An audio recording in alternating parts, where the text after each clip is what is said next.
ayer tuvimos una conversación muy interesante con la historiadora Natalia Sobrevilla, quien nos contó detalles de la compleja situación que atraviesa el Archivo General de la Nación. Es interesante porque la conversación dio pie también a evaluar los archivos regionales, que también tienen una situación compleja y calamitosa en algunas regiones de nuestro país. Luego de esta entrevista aceptó nuestra invitación a estar con nosotros el jefe institucional del Archivo General de la Nación, el señor Ricardo Muró, con quien vamos a conversar esta mañana de la situación que atraviesa el Archivo General y las consecuencias que tendría el no atender pronto una situación dramática como la que atraviesa. Ricardo, ¿cómo le va? Bienvenido. Carlos, ¿cómo estás? Para mí es un placer saludarte. Igualmente. Y agradecerte el espacio que nos brindas para precisar algunas informaciones. Por favor. ¿Cuál es la situación real en este momento del archivo? Bueno, primero tengo que decir que el Archivo General de la Nación es más que un repositorio de documentos históricos. Claro. Es el ente rector del Sistema Nacional de Archivos. Y en ese sentido desarrollamos normatividad novísima, además, en materia de documentos en papel y archivo electrónico. Okay. Y además damos formación en la carrera archivística de 3 años a través de la Escuela Nacional de Archivística. Cierto es que la posesión que teníamos hasta el día de hoy en el local del Palacio de Justicia es de 81 años. Y hace 2 años, bueno, se notificó por casación la resolución final de la Corte Suprema, en la que en un juicio que empezó en 2014, bueno, terminó y obviamente ganó el Poder Judicial. Entonces lo que nos toca a los funcionarios es gestionar las herencias, ¿no es cierto?, que recibimos como servidores públicos. Y en este caso a mí me ha tocado gestionar el cumplimiento de una sentencia judicial. Entonces, ¿qué hemos hecho? Para empezar, es triste decirlo, pero no habían inventarios en nuestro archivo histórico, Carlos. Eso es muy grave porque eso ha permitido que en el tiempo no sepamos qué había y qué no había. Y eso también, obviamente, ha ocasionado pérdidas y, por qué no decirlo, robos de documentos. Y tú sabes que eso está en la prensa y ha sido permanentemente visto. Entonces, claro, cuando no hay un inventario y no hay un control adecuado de lo que tenemos, obviamente pues el arca está abierta, ¿no? Lógico. Pero además el inventario es un elemento clave para hacer el traslado, porque sale A y tiene que llegar A, ¿no es cierto? Es fundamental, Carlos. Cuando nosotros tomamos conocimiento de esa situación adversa en el ámbito judicial, iniciamos el inventario. Actualmente estamos al 80%. Okay. En julio terminamos. No se ha querido minimizar eso del inventario, pero es fundamental. Fundamental. Un archivo sin inventarios no es un archivo. Así es, de acuerdo. Ahora, ¿qué ha dicho la Gerencia de Defensa Civil y la Gestión de Riesgos de la Municipalidad Metropolitana de Lima sobre el espacio que actualmente ocupa el archivo? Bueno, decirte que ha sido declarado en alto riesgo. En los últimos días, como sabes, había una cobertura, ¿no?, periodística, en la que hemos mostrado abiertamente la situación que tenemos. Sin duda. Para que la comunidad, no solamente los ciudadanos, sino también los investigadores, los historiadores y los estudiantes sepan nuestra situación y por qué es que nos vamos. Si bien es cierto, hay una sentencia judicial, la verdad es que no podemos esperar, como se dice, tener un local propio, que probablemente lo podamos tener más adelante, pero esta situación es insostenible. En el archivo no solo hay documentos, Carlos, hay personas trabajando ahí. Pero seguro. Bajo esas condiciones totalmente inadecuadas, están trabajando en el piso, haciendo inventarios. Realmente, permíteme dar un homenaje a estas personas que hacen un trabajo arduo, realmente bajo esas condiciones, y realmente a veces es fácil hablar sin conocer la realidad, ¿no? Pero lo que te digo es que ese inventario va a posibilitar salir, y lo que ha hecho Defensa Civil es justamente que esas condiciones son totalmente inhabitables. De acuerdo. ¿Están en ese local hace cuántos años? 81 años. 81 años. Lo que no termino de entender es cómo el Poder Judicial, en un fallo que se beneficia a sí mismo, ¿no es cierto?, absurdo. Cuéntame la querella, ¿cómo surge en el 2014? Bueno, en realidad esto empieza en los 90, ¿no? En los 90 se emite una ley que es de saneamiento inmueble de las entidades públicas del Estado. Okay. Entonces, en ese marco, hasta donde hemos podido saber, al inicio del año 2000, empiezan a hacer un trámite, ¿no?, el Poder Judicial a espaldas de los demás coposesionarios. Porque te cuento que nosotros tenemos el plano original de cuando se construyó el Palacio de Justicia, y ahí estaba el Archivo Nacional, como se llamaba en aquel entonces, está el Colegio de Abogados, está el Colegio de Notarios y está la Corte Suprema de Justicia. O sea que ese edificio nació para 4 copropietarios, ¿no? En el tiempo, en el año 2000, te decía, en el marco de esta ley, hicieron el trámite e inscribieron la propiedad en su totalidad a nombre del Poder Judicial. Ajá. Entonces, en el 2014 inicia el juicio, digamos, porque antes había habido requerimientos administrativos de, oye, ¿sabes que esta es mi propiedad? De acuerdo a la partida registral número tal, retírate. Pero ya eso se efectiviza judicialmente en 2014. Ok. ¿En qué situación labora el personal que custodia el patrimonio documental? Cuando tú dices, estoy preocupado por mi gente, ¿qué significa estar preocupado por mi gente? ¿Cuál es la situación real? ¿Qué les podría pasar, Ricardo? Bueno, hace 81 años, cuando el Archivo Nacional en aquel entonces ocupó ese espacio, lo que hizo es tuburizar un sótano gigante de 3.000 metros cuadrados. Imagínate. Entonces hay pasadizos ahí que van, entran por ahí, y justo como comentábamos hace unos días, si es que hubiera un sismo, Carlos, o si es que hubiera una inundación, esa gente quedaría atrapada y seguramente moriría ahí. Entonces, a la justa uno puede caminar de costado en algunos pasadizos y ahí trabaja nuestra gente con esas condiciones, claro, obviamente con todos los equipos de protección personal, pero igual hace mucho calor, o sea, hay inadecuada. ¿Cuántos son ellos?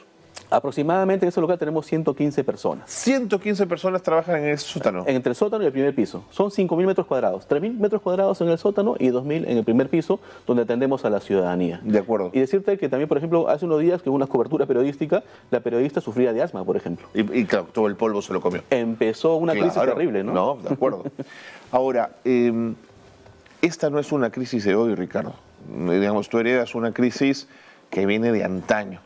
Pero mi pregunta es, ¿por qué intuyes que ha habido semejante desidia por parte, sobre todo del Ministerio de Cultura en principio, pero antes del Ministerio de Cultura, de las entidades del Estado responsables del archivo? Bueno, en realidad es un tema que, como bien dices, tiene larga data y seguramente ha sido porque a veces no hemos podido visibilizar, ¿no?, la importancia del patrimonio documental y qué significa para todos los peruanos. Es una situación que te debo decir que tiene que ver, como se comentaba, de voluntad política. Voluntad política que actualmente existe, Carlos. Porque decirte que el presupuesto del Archivo General de la Nación ha sido duplicado en menos de un año. Hemos invertido más de 3 millones en equipamiento tecnológico, que hace 8 años no se compraban computadoras en el Archivo General de la Nación. Entonces, es plausible que tengamos el día de hoy el presupuesto para iniciar la mudanza a un local con mejores condiciones. Y toda esa plata se traduce, obviamente, en voluntad política que tenemos desde el sector, ¿no?, cultura, que ha sido importante, pero obviamente, ¿qué nos toca a los gestores públicos como nosotros? Gestionar con las condiciones que recibimos y sobre eso empezar a trabajar arduamente para poder revertir esta situación. Este mayo, dentro de poco tiempo, el Archivo General de la Nación cumple 163 años. Claro, eso no hay discusión, el valor que tiene, ¿no? Ahora, es un apoyo que están recibiendo un poco rascuacho, Ricardo, porque también están pidiendo 5 millones más para el traslado, es decir, les han dado unas minucias. Sí, es verdad que siempre hay carencias, pero como te digo, reflotar o sacar adelante una situación que tiene tanto tiempo, en tan poco tiempo también, o sea, obviamente es difícil, pero digamos que hemos empezado y con buen pie. Yo creo que lo que estamos haciendo, o lo que haremos próximamente en agosto, es algo que es histórico para nuestro país.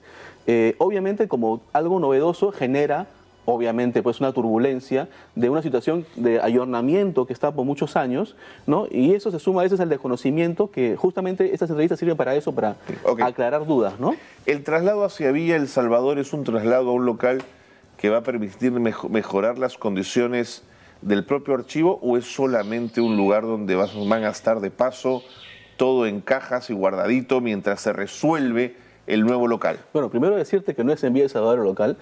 El estudio de mercado ha arrojado 3 opciones: Lurín, Villa El Salvador y el Callao. ¿Ya?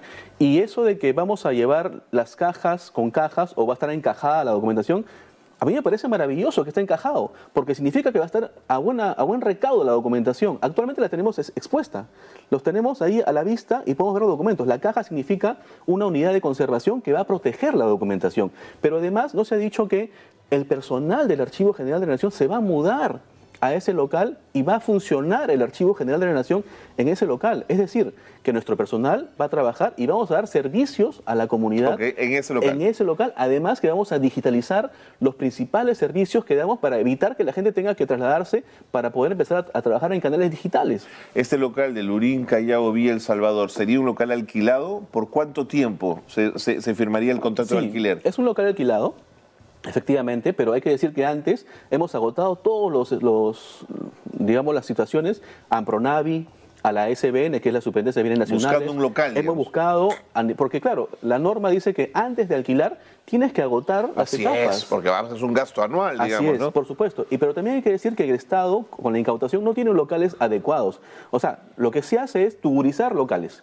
Pero lo que no quiero es tuburizar un local del Estado que es inapropiado. Queremos buscar un local adecuado para el archivo. Y este local es un local industrial, con techos altos para guardar documentación a 10 niveles, donde la conservación va a estar permanentemente asegurada, donde las cámaras de seguridad van a mirar todos los resquicios. Son locales rectos, no tuburizados. Entonces realmente va a haber muchas condiciones mejores a las que tenemos, inclusive de conservación, porque en la parte superior de esos locales industriales, como sabes, hay ventiladores. Seguro, Entonces, seguro. es así. Si la conservación en este nuevo local a ti te tranquiliza, los historiadores se preguntan si va a poder seguir siendo un espacio al que acudir a investigar y a buscar la información que necesitan. Por supuesto, eso está garantizado, Carlos. En ningún momento, bueno, obviamente durante la mudanza se va a interrumpir. Lógico, van a ser algunos días, por Así supuesto. es, ¿no? Pero obviamente que después el servicio va a continuar. Y no solamente va a continuar de manera física, sino también digital, porque vamos a impulsar los servicios digitales. En Europa, en muchos de los países, ¿no?, donde estos colegas han investigado, la información está digital. Todo está digital. Así es, pero nosotros tenemos poco a poco que ir a eso, ¿no? Pero un proceso digital tampoco es poner un papel en un escáner, Ricardo. Necesitas nube, necesitas lugar en internet donde guardar todo, que el catálogo esté claramente definido, digamos. Hay una serie de cosas previas a digitalizar un papel, ¿no? Es verdad, Carlos, tú lo has dicho, y es verdad que por eso te comentaba que el año pasado hemos invertido 3 millones de soles en comprar 9 escáneres de última generación y servidores para poder alojar esa cantidad de información. El 15 de mayo, que es nuestro aniversario, vamos a disponibilizar en nuestra página web 1 millón de imágenes digitales, producto de ese proceso de digitalización que hemos ya implementado y hemos incentivado de manera mucho más rápida. ¿Y dónde entraron las máquinas? ¿Las tuvieron que meter a ese sótano o las tienen en un tercer lugar? No, las tenemos en 3 locales. Tenemos una Imagínate, parte ¿cómo se puede trabajar así? en el primer piso de Palacio de Justicia, la tenemos en nuestro local histórico del Archivo Colonial, en el Correo Central y en la Escuela de Archivística. En el nuevo local que vamos a alquilar, todos sus equipos van a estar juntos y va a ser lo que se llama una fábrica de imágenes digitales. Claro, claro. Así no es. tiene sentido, ¿no? ¿Para Así qué es. vas a tenerla en 3 lugares? Hay que tener todo. Exactamente. De acuerdo. Ahora, entiendo que ya se han presentado algunas situaciones debido a lo deteriorado de la institución que pusieron en riesgo al conjunto de documentos archivados. Cuéntame para graficar qué pasó en esos casos. Bueno, primero en el año 2000, o sea, te digo de lo más reciente, ¿no? Sí, por favor. En el año 2000, con la Marcha de los Cuatro Suyos, sabes que el Palacio de Justicia fue un lugar donde hubo incendios. Se provocó un incendio, Sí, según claro, dicen, ¿no? claro. Ya, pero entonces los bomberos acudieron a hacer su trabajo y obviamente el agua para apagar el incendio Filtró hacia abajo. por gravedad. Y te cuento, esa misma noche y en la madrugada llamaron a los trabajadores del Archivo General de la Nación y fueron durante la noche y la madrugada a rescatar la documentación que estaba mojada y ponerla en estantes para que se seque.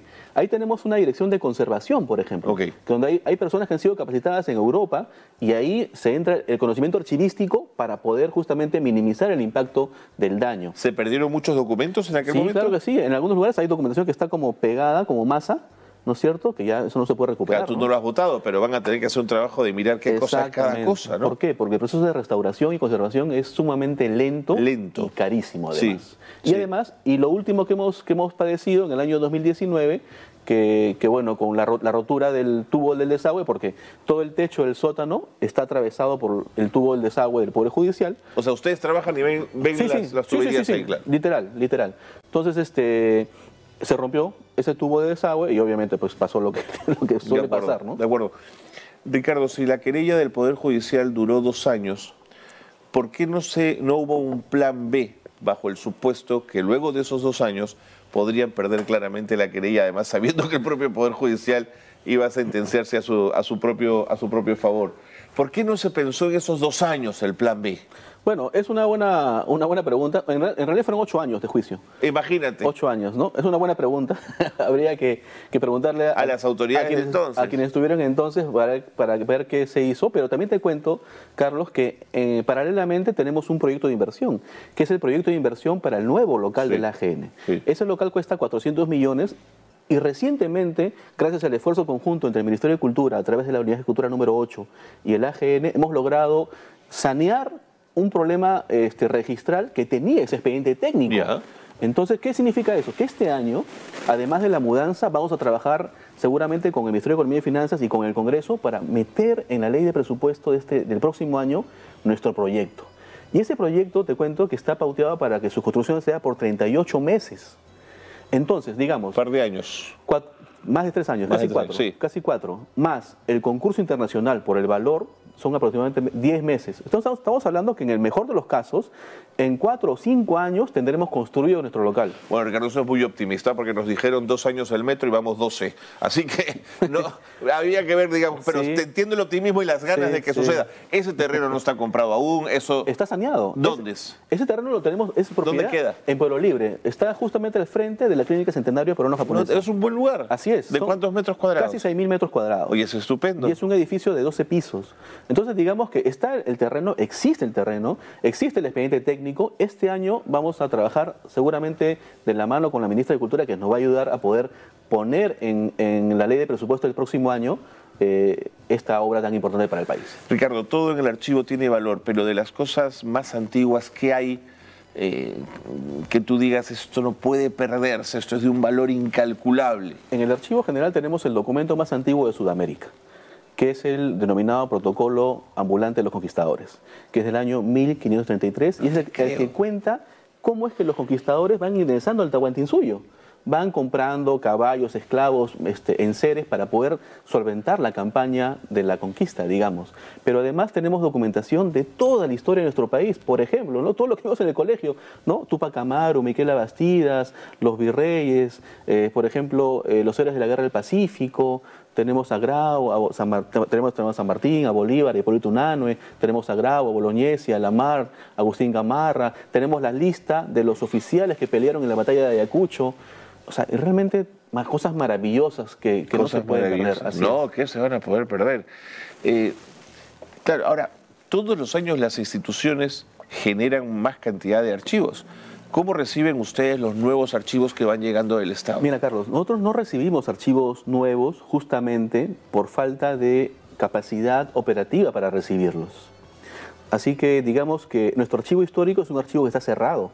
Hace muchos años no se recibe documentación. ¿Y entonces qué ha pasado con en ese tramo de tiempo? Están en las entidades públicas, ¿no? Esperando. En algunos casos están esperando, pero lo que pasa es que hace poco hemos sacado una norma más o menos interesante que lo que nos dice es, entidad pública, tú tienes la posibilidad de crear tu archivo histórico, porque hay entidades públicas, Carlos, que tienen muchos años, más de 100 años, y tienen joyas documentales que tienen que preservar y hacerse responsables por eso de ahí. Si el Archivo General de la Nación no tiene la posibilidad en este momento de recibirlos, las entidades públicas, como propietarios de esa información, tienen que cautelarlos, y lo que hace la norma técnica que nosotros hemos emitido es decirles, ustedes creen su archivo histórico, ¿no? Para que se responsabilicen sobre esa información. Pero con la expectativa que en algún momento vayan al Archivo General de la Nación. Cuando tengamos un local, ¿no? apropiado para poder darle mejores condiciones que las que tienen en sus lugares de origen, por supuesto que sí. Si todos los años, bajo el supuesto que ya esté listo el espacio y estén ustedes en mejores condiciones, todos los años reciben información, va a llegar un momento en que van a necesitar un nuevo local, ya no de 6.000, sino de 12.000, digamos. ¿Cómo es ese proceso? ¿Es inacabable? En realidad sí. A nivel mundial los archivos administrativos van creciendo poco a poco y también algunos documentos se van eliminando. O sea, no todo lo que se produce se tiene que guardar para siempre. ¿Qué eliminas, por ejemplo? Por ejemplo, la norma de Contraloría nos indica que los documentos contables deben ser guardados solamente 10 años. Okay. Y luego se tienen que eliminar. Pero el gran problema de los archivos, Carlos, es que todos acumulan de manera compulsiva grandes cantidades de documentación. Y por eso es que se originan los hacinamientos en los archivos. Entonces, estamos trabajando, contarte nada más que el último año y medio hemos eliminado 35 kilómetros de documentos. Toma.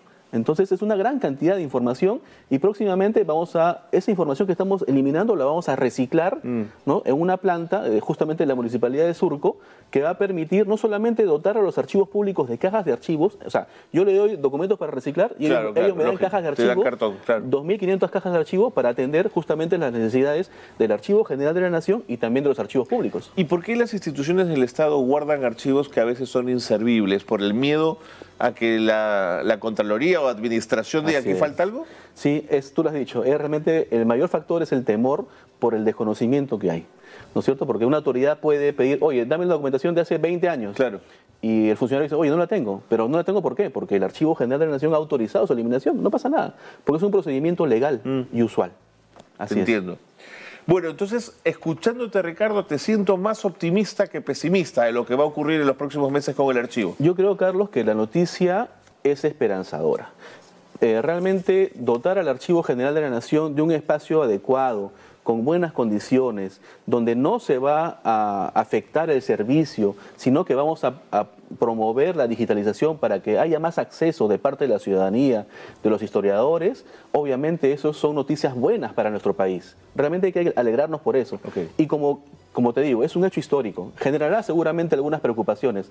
Yo quiero dirigirme, ¿no es cierto?, a mis colegas, ¿no?, de la comunidad archivística, investigadores, que vengan al Archivo General de la Nación. Yo les he invitado el año pasado, ¿no?, lamentablemente no he tenido mucho eco, pero a través de este espacio quiero invitarlos a que vengan al Palacio de Justicia, que vengan al sótano del Palacio de Justicia y vean las condiciones, y vean todo el plan que hemos desarrollado para poder llevar a cabo esta mudanza, ¿no? Que también para mí como funcionario, o sea, realmente tengo que tomar todas las precauciones, Carlos. Pero claro, yo sí. no hay que hacer las cosas. Ni un documento debe perderse. Exactamente. Entonces los invito a ellos. Y finalmente, Carlos, antes de irme, quisiera decirte que el tema de los archivos regionales es importantísimo, ¿no? Y se dijo... Sí, ayer estuvimos conversando también. Y se dijo que Ayacucho estaba pues al abandono. Ajá. Y eso no es verdad, Carlos. El Archivo Regional de Ayacucho tiene un local precioso. Él dice esa cámara para mostrarlo. Un local hermoso, ¿no?, que es de 4 pisos y tiene toda la tecnología y el mobiliario que se desarrolla para poder llevar a cabo una labor importante. Muestras Ayacucho porque en algún momento además se dijo que el archivo podía ir a Ayacucho, ¿no? Y acá muestro, por ejemplo, el Archivo Regional de Cajamarca, que se ha inaugurado hace un mes. Se ha inaugurado con una inversión de casi 10 millones de soles, que también cuenta con lo último en tecnología para el patrimonio documental. Y finalmente te muestro esto de acá, que es el futuro Archivo Regional de Tacna, que el gobierno regional está invirtiendo 33 millones, Carlos, para tener el archivo más moderno del Perú, juntamente y en conjunto, por supuesto, con el archivo de Puno, que también tiene un local realmente envidiable. Entonces, realmente, el Cusco, también se dijo, el Cusco tiene actualmente un expediente técnico aprobado, listo para este año licitar el nuevo local del archivo de Cusco, y lo propio también. Ese debe ser maravilloso también. Por supuesto. Ahora voy a estar próximamente ahí, y entonces sí se hacen cosas, no solamente desde el Ministerio de Cultura, el Archivo General de la Nación, sino desde las regiones, se están haciendo esfuerzos. Es complicado, como te digo, arreglar la situación de tantos años es complicado, pero se puede hacer. No. Es tema de voluntad y sobre todo de estar siempre ahí atrás de esto. Muy bien. Ricardo, gracias por haber estado con nosotros. Gracias por la información que nos has traído, que ojalá aclare algunas dudas o algunos temores que existían respecto al futuro del Archivo General de la Nación. Gracias por haber estado con nosotros. Gracias, Carlos, a ti. Ricardo Moró, jefe institucional del Archivo General de la Nación, ha estado con nosotros. Ya lo han escuchado ustedes. Frente al desastre que es el archivo, luego de un abandono sistemático del Estado, siente él que hay esperanza, hay algunos recursos para poder avanzar cosas y vamos a ver cómo va ese proceso. En tal caso, tengo la sensación que tenemos que también comenzar a tener una suerte de cultura del archivo, en general. Se los digo desde la perspectiva de los medios de comunicación. He trabajado en medios de comunicación donde los archivos son un desastre, parece ser lo menos importante de la casa, porque además cuesta, pues los archivos hay que mantenerlos, entonces, no le metas plata al archivo. Esa cultura de cautelar la memoria, de cautelar los datos, la información, es valiosísima y hay que siempre pensar en ello.